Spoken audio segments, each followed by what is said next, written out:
Бірінші сөзді Асқар Серікұлы Жұмаділдаев ағамызға бергіміз келеді. Атақты математик, ғалым, ұлттық ғылым академиясының академикі. Құрметті Қасым-Жомарт Кемелұлы, құрметті әріптестер, байлама тақырыбын тәуелсіздік тізгіні технологиялық тәуелсіздікті деп атадым. Бұл салада тұралап болған проблема көп.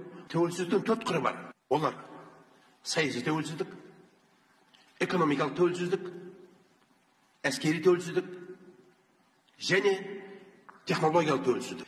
Өткен ғасырда мемлекет аралық текетірестер төркіні идеология саласында жатты. Бүгін текетірес негізі технология саласында жатыр.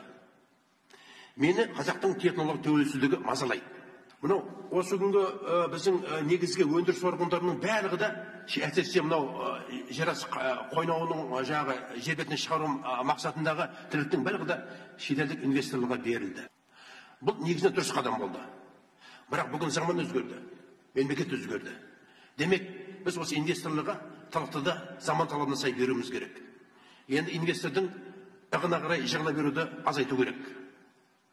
Менің ойымша, оларға 3 шарт қою керек. Бірінші, салық, экология, және үшінші, ең бастысы, біздің жергілікті мамандарды, жергілікті ғылымды өндірісіне пайдалану мәселесі. Ол үшін қандай механизмдер бар? Мен сол туралы айтқым келеді. Мәселен кейін, Қасым-Жомарт Кемелұлы 4 орыстың университетін Қазақстан ашамыз дейтін шешім қабылдады. Мен құптаймын. Өйткені ең керемет университеттер. МИФИ, МФТИ, Губкин институты және МИСИ. Олар ғылым деңгейінде олар өте жоғары тұр. Мысалы, МИФИ 2 мамандықтан жұмыс істейді. Ядролық физика және технологиялық қауіпсіздік. Ал енді, бұлардың жаңағы ядролық бомбаны МИФИден жасаған белгілі. Ядролық саласында олар өте жоғары деңгейде жұмыс істейді.